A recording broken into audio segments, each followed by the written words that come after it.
Nome: Paulo Freire. Data de nascimento: 19 de setembro de 1921. Local: Recife, Pernambuco. Cor dos olhos: castanho.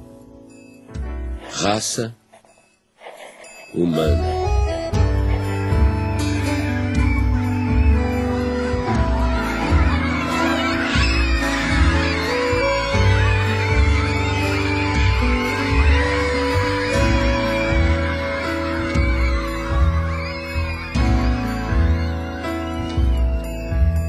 Meu primeiro mundo foi o quintal de casa, com suas mangueiras, cajueiros de fronde, quase ajoelhando-se no chão sombreado.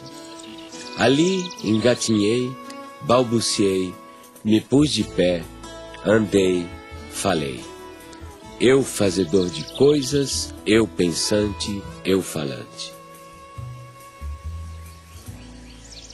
Durante muito tempo, muita gente me pensou em mim ou falou em mim como se eu fosse um especialista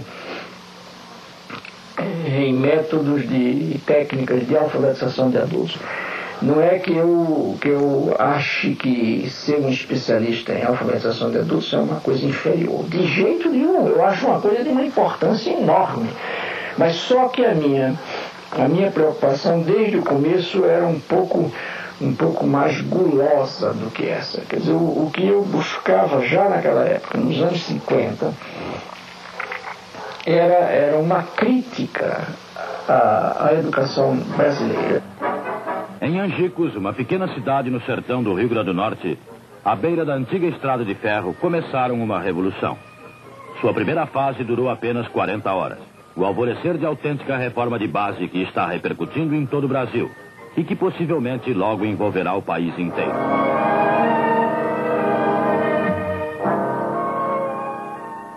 Eu tinha 6 anos de idade e tenho várias lembranças de lá, do Círculo da Cultura. Aprendi a ler sentada no colo do meu pai. Isso me fascina. Recordar o passado? Viver 2 vezes. Eu sempre soube viver 2 vezes. É sofrer? Não, é quase É melhor viver 2 vezes. Olha, pela maioria, eu sempre soube que era viver. Recordar o passado é viver. Recife. Ninguém mais pode ficar indiferente ao problema do analfabetismo em nosso país. As soluções aí estão. Não se pode recusar 40 horas a um homem que tem sede de saber, ou fome da cabeça, como dizem em Angicos, que precisa estudar, que tem esse direito até agora negado à maioria. Se lembra quando nós chegamos à cidade, a esta cidade aqui, para fazer aquele levantamento? A negra era muito pequenininha, tinha 6 anos, nem se lembra ainda, né? Mas eu me lembro alguma coisa.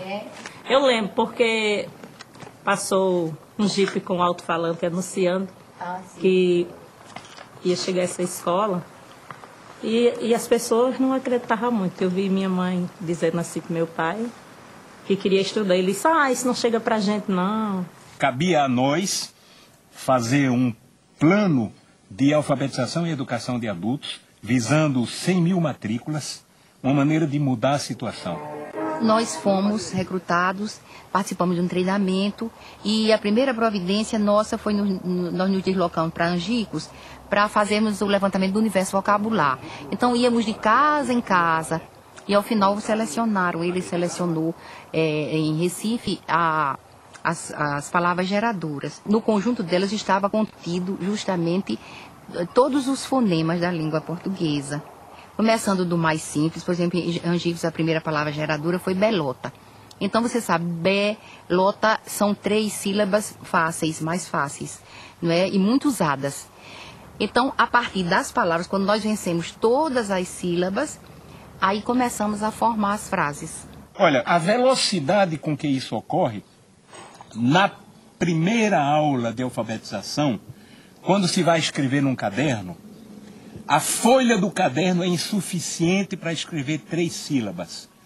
E o lápis fura a folha do caderno. Naquele momento em que eu comecei a aprender com a classe trabalhadora, o que significava ser uma consciência dependente, uma consciência política dependente. Um ciclo da cultura é o nome que nós demos, Paulo Freire deu, para substituir a classe de alfabetização. Porque na classe de alfabetização permanece aquele sentimento de A sobre B, ou seja, de um professor que dita, um professor que diz, que transmite uma educação bancária, entende? E alguém que recebe. Quando nós chegamos em casa às 10, 8 horas da noite, 7 horas da noite, os meninos estão endiabrados porque não comeram bem, estão sujos, não tem água para tomar banho. Os meninos estão com fome, chateados, cansados, aborrecidos e impertinentes, e nós não podemos deixar de dormir, porque no dia seguinte, às 4 horas da manhã, a fábrica apita para acordar o bairro inteiro. E aí dizia ele: agora, como é que o senhor vai querer que, com uma situação como essa, a gente tenha o diálogo que o senhor quer? E eu morto, quer dizer, o homem fez naquela noite uma análise de classe que eu não tinha sido capaz de fazer. Noite após noite, 1 hora por dia, aula, que é o voto. Quem vende o voto não pode mais reclamar trabalho. Quem vende o voto é a massa. Povo vota com consciência.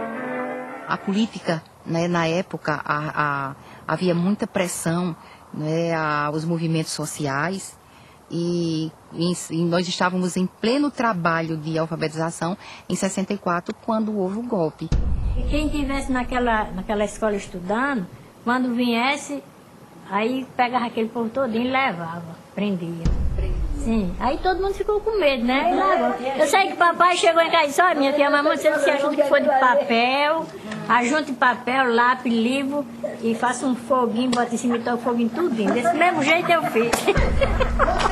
A mesma coisa eu fiz. Eu peguei todo o meu material, que eu tinha os slides, tinha tudo. A pena que eu tenho, se lembra daquele projetor, que era um projetor a gás, que eu ficava até não sei que hora da noite bombando, e a lâmpada Coleman, tive que dar fim a tudo, porque eu enterrei no muro da minha casa. Tenho a convicção de que o Brasil seria outro hoje se essa atividade não tivesse sido interrompida brutalmente, pelas razões que foi, ou seja, para inviabilizar exatamente a emergência desses que o projeto político pretendia e conseguiu que continuassem como excluídos.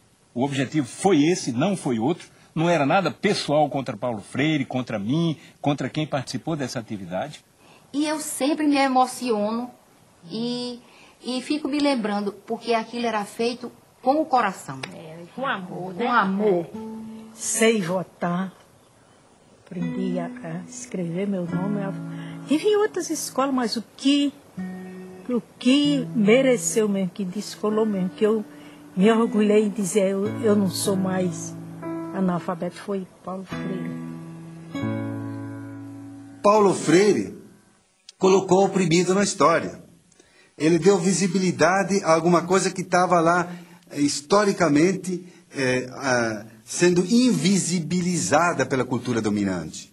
Então, pondo no palco da história o oprimido, ele estava fazendo um ato revolucionário. A concepção antropológica de Paulo Freire é muito simples. Primeiro, você é um ser curioso. Então, a curiosidade é uma categoria fundamental, principal. Segundo, você é um ser inacabado, incompleto, inconcluso. Portanto, você precisa do outro, né? E terceiro, né, se você nasceu como um ser de ligação, conectivo com o mundo, e você comparte com o outro, né, compartilha com o outro o mundo, né, esse mundo está em transformação. Portanto, a antropologia de Paulo Freire está baseada na ideia de que o ser humano está em constante evolução e constante transformação. Primeiro, se nós somos um ser curioso, a primeira coisa que vamos fazer é ler o mundo. Então, a leitura do mundo é um princípio fundamental da teoria do conhecimento de Paulo Freire.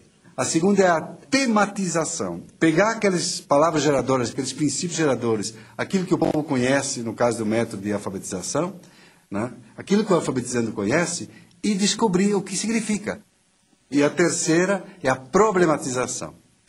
Você vê, a problematização é o momento culminante do método freiriano. Então, por isso que Paulo dizia, não quero saber de ser conhecido apenas como alguém que inventou o método. Porque, exatamente, o seu método está ligado à sua teoria do conhecimento e à sua antropologia. Professoras, professores, alunos e alunas, boa tarde. E nós já estamos em nosso horário de começarmos o nosso turno vespertino. Nós teremos as nossas atividades na sala do Eco, na biblioteca, atividades de agricultura, e com certeza será mais uma tarde de uma construção da nossa aprendizagem. Então, assim, ao iniciarmos a escola, fizemos a proposta aos servidores, aos trabalhadores da educação aqui. Vamos estudar Paulo Freire, vamos compreender a sua proposta de educação, essa perspectiva de humanização, de libertação, de conscientização. Então, assim, a escola não existia e depois veio Paulo Freire. Paulo Freire existia antes em nosso coração, como uma proposta de vida. E, assim, a proposta conosco depois surgiu um espaço concreto para vivermos a prática dessa teoria. A gente tentando e era difícil mesmo. Como pegar um aluno que vem da roça, passa 2 meses em casa, 1 mês só aqui, e fazer esse menino, né? Aí o jeito foi o quê? Mergulhar nas leituras e aprender com esses teóricos, né? E a base da gente foi Paulo Freire, pelo fato de ser uma coisa mais próxima da gente.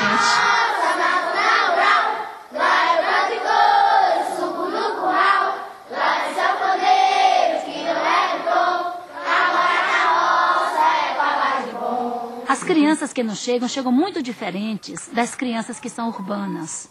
Naturalmente, quando elas chegam, elas não conhecem o vaso sanitário, que para a gente é um valor. Isso ainda me emociona. Saber que muitas das nossas crianças tiveram que usar muito tempo o quintal da escola porque não sabiam usar um vaso sanitário. Então elas chegam aqui, às vezes, com um comportamento muito agressivo. Né? Às vezes nós temos crianças aqui trazidas pelo conselho tutelar. Crianças que a gente não conseguia chegar junto, tocar, porque elas resistiam. E hoje a gente vê, assim, transformação mesmo na vida deles, né? Hoje são crianças que sentam no colo, se a gente senta, eles vêm, chegam, sentam no colo. Crianças que a gente teve grande dificuldade para chegar junto. Ficou nervosa?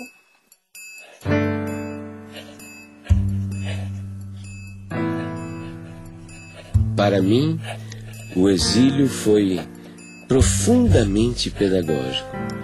Quando exilado, tomei distância do Brasil, comecei a compreendê-lo melhor. O exílio, rapaz, o exílio me deu muito. Só que o preço do dado é equiparado, tá fazendo? A quantidade que tu ganha é a quantidade que tu tem que pagar. O preço é alto, o preço é e foi alto. Olha, eu só não te diria que eu me sentia destroçado, porque afinal de contas é muito difícil que eu me destroce, entende? Mas eu sofri profundamente. Então havia dimensões da nossa cultura que me fustigavam, como por exemplo o gosto da comida. Nós, claro, tínhamos muita saudade do clima, da gente, da língua, né? Mas a estrutura familiar na questão da comida, por exemplo, do universo, né? Da cultura, nós tínhamos tudo. Todo dia minha mãe arrumou feijão não sei aonde, e galinha de cabidela, que ela ia, achava no mercado Las Vegas, trazia e fazia a jeva da galinha. Era uma comida que se você entrasse... Era uma casa pernambucana, era uma casa brasileira. E não há como sacrificar a sua identidade cultural. Eu nunca me senti melhor do que ninguém porque sou brasileiro, mas nunca me senti pior do que ninguém porque sou brasileiro.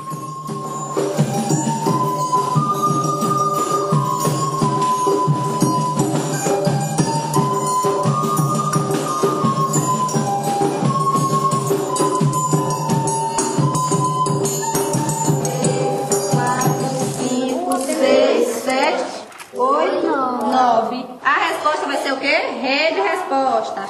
Quantas gudes ele dividiu? 9. sobrou 9 gudes para cada colega. 9 gudes. Isso aqui é uma ferramenta chamada sacho. Ele tem uma ponta justamente para poder fazer o quê? Para poder fazer a cova. Né? Então nós vamos fazer a cova e a beterraba já está aqui. Nessa posição ela não pode entortar a raiz porque senão vai deformar. E aqui nós vamos fazer esse procedimento. Pronto, tá faltando. Coloque aí no local, um pouquinho mais, ó. A raiz ficou um pouco baixa. Ao retornarem para casa, eles levam daqui da escola algumas sementes. Cenoura, beterraba, das hortaliças que eles já cultivam aqui. Lá eles têm o objetivo de, ao chegarem lá, passarem para os pais o conhecimento que eles acabaram adquirindo aqui ou então que reforçaram já tendo esse tipo de conhecimento. Lá eles fazem o que fizeram aqui. Alguns já assim vendem, eles chegam falando, ó, a gente ganhou dinheiro, porque eu plantei o coentro, plantei alface, plantei isso aqui. E aí eles vendem isso e ganham dinheiro, né? Aí ensinei a meu pai, a fazer assim como o professor ensinou. E ele sempre ensina, traz a semente da planta, ensina como é que os professores lá ensinam para eles plantar. Eu digo, já aqui nós plantamos diferente. Nós chamei a terra toda. Ele, não, mãe, não é assim. O professor lá ensina para nós fazer arleira, estamear a sementinha. Depois, se tiver junto, ele vai, arranca um pouco daquela muda para poder ficar mais embastido. Ele sempre conta tudo. O exercício de tornar-se capaz de ler e escrever exige de quem realmente aprende uma postura de sujeito que cria o seu próprio aprendizado. A comunidade freiriana, para nós, né, é esse conjunto de instituições, pessoas que partilham a identidade do legado de Paulo Freire. Né? E o que significa isso? Na verdade, são associações, grupos, instituições que vão se formando no mundo. Por exemplo, Portugal e Espanha. Em Portugal ocorreu o Fórum Paulo Freire em 2004, este ano agora, 2006, né, na Espanha. Enfim, são centros de estudos, né, freirianos, né, pesquisas, espaços de formação educacional. Oi, Luísa Cortesão. Primeiro, quero te agradecer muito pela sua contribuição aí de Portugal nesse documentário. Gostaria que você falasse um pouquinho o que é que vocês estão realizando, a experiência freiriana do Instituto aí. A ver, portanto, são debates muito aprofundados e muito fundos sobre questões teóricas que têm que ver com problemas que são sentidos na realidade. Fizemos, o título é exclusão ou exclusões. E fizemos, por exemplo, uma análise de problemas de exclusão social, de problemas de exclusão na saúde, de problemas de exclusão na justiça, de problemas de exclusão no trabalho, de problemas de exclusão na educação, e agora esse ciclo vai terminar com uma análise sociológica da problemática da exclusão. O que te levou a fundar uma cátedra Paulo Freire aí na Suécia, num local em que, digamos assim, há tão poucos oprimidos? Aqui em Suécia, depois de los años 70, que a gente conheceu aqui a Paulo Freire, há renascimento de interesse. Aqui em Uppsala, há projeto muito interessante de desenvolvimento sustentável, meio ambiente, não? E esta gente está muito interessada em los esquemas de conscientização, ¿no? De pensamento crítico freiriano. Efectivamente, he trabajado con grupos étnicos oprimidos, incluso grupos indígenas, con camponeses, com operários também, não? São dois traços de personalidade de Paulo. Primeiro, essa generosidade do menino aberto ao mundo sempre, que quer conhecer, essa alegria de conhecer o mundo. Segundo, a conectividade, que já é uma qualidade do adulto, a conectividade e a relação. Acho uma definição perfeita para qualquer ser humano decente. Ser um menino é guardar um pouco toda aquela carga de emoção da criança e a conectividade, que já é um projeto das pessoas adultas. Paulo Freire foi um menino da zona rural igual a gente, que aprendeu a ler debaixo da sombra da mangueira, que gostava de ler, gostava de escrever. Foi um homem que queria transformar o mundo. O momento em que o pai estava a trabalhar, né? Na famosa biblioteca, no espaço de trabalho dele, né? Eram momentos assim que as brincadeiras mais ruidosas nossas, né, tinham que ser, né, afastadas, porque o pai, quer dizer, são coisas que ficam assim, né? São mensagens, estás a perceber, que te marcam rotundamente o corpo, né? Ele era uma pessoa frágil à maldade humana. E minha mãe sustentava a reversão disso no sentido: acorda, Paulo! O que você está pensando da vida, Paulo? Que é isso? O mundo é isso mesmo, Paulo? O paizinho nunca foi assim um pai no sentido de um pai físico muito constante. Não foi, isso não tem problema nenhum, digo isso mesmo, porque assim eu o percebia. Mas, no entanto, estás a ver, quando o desgraçado estava presente, mas ele estava presente com interesa, que, putz, imagina, era amplamente suficiente. Um homem extremamente humano, né? Extremamente bondoso, mas que também sabia ser muito duro quando era necessário com as pessoas, né? Quer dizer, ele tem uma frase dele que diz assim: se alguém quiser me insultar, que me chame de santinho. No campo pedagógico é muito mais atual Paulo Freire, porque a Unesco, por exemplo, colocou os 4 pilares da educação do futuro, não é? Aprender a conviver, aprender a fazer e aprender a ser. São esses 4 pilares. Isso está dentro da teoria do Paulo Freire. Só que Paulo Freire acrescentaria um 5º: aprender por quê, contra quem, a favor de quem. Ele politizaria muito mais esses 4 princípios, 4 pilares da educação do futuro, evidentemente. Ele sempre coloca a questão do porquê. Vocês sabem o seguinte, que o computador ele é feito de partes. Nosso trabalho aqui parte da realidade desses educandos que vêm da zona rural, né? A gente procura estar trabalhando com tudo que é próprio do cotidiano deles, mas a gente não permanece, né, nessa realidade. A gente começa a trabalhar justamente inserindo a internet, a informática, né, nessa vivência dele aqui, para que ele transforme essa vida. E abrindo possibilidades novas para eles, né? São 600 crianças divididas em 3 grupos. 3 grupos de 200. Enquanto nós temos conosco 200 crianças imersas numa educação formal, nós temos 400 crianças em suas casas, sendo visitadas pela equipe itinerante. Então, lá na roça, a equipe itinerante corrige atividades, dá orientações, trabalha com a questão da agricultura, que já é trabalhada aqui, mas fortalecida em casa, porque as crianças ensinam também aos seus familiares, e a equipe itinerante faz uma avaliação desse trabalho, assim, que a escola orienta para o aluno executar em sua casa. 2 mais 5. 7. 4 mais 1. 5. Então a senhora tem que dedicar, assim, dar um tempo para que ela possa estudar. Que a gente sabe que ela ajuda a senhora na lavoura. Sim. Mas ela tem que ter, assim, um tempo disponível todo dia para fazer a atividade dela. Tem pais que dizem assim, que 2 meses em casa, eles ainda dizem assim: professora, não deu tempo para os filhos fazer as atividades. Porque às vezes eles tiram os filhos das atividades que levam para casa para pôr na mão de obra. Porque tem que ajudar.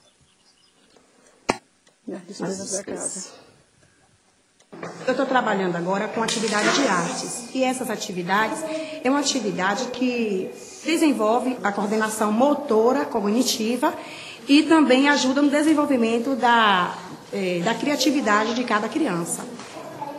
Ó, o restante fica em silêncio e vai terminar a tarefa, tá certo? Tá.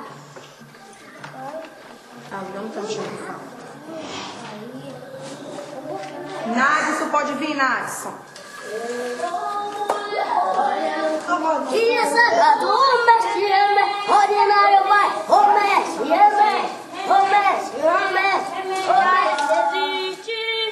E tomar o banho bem o quê?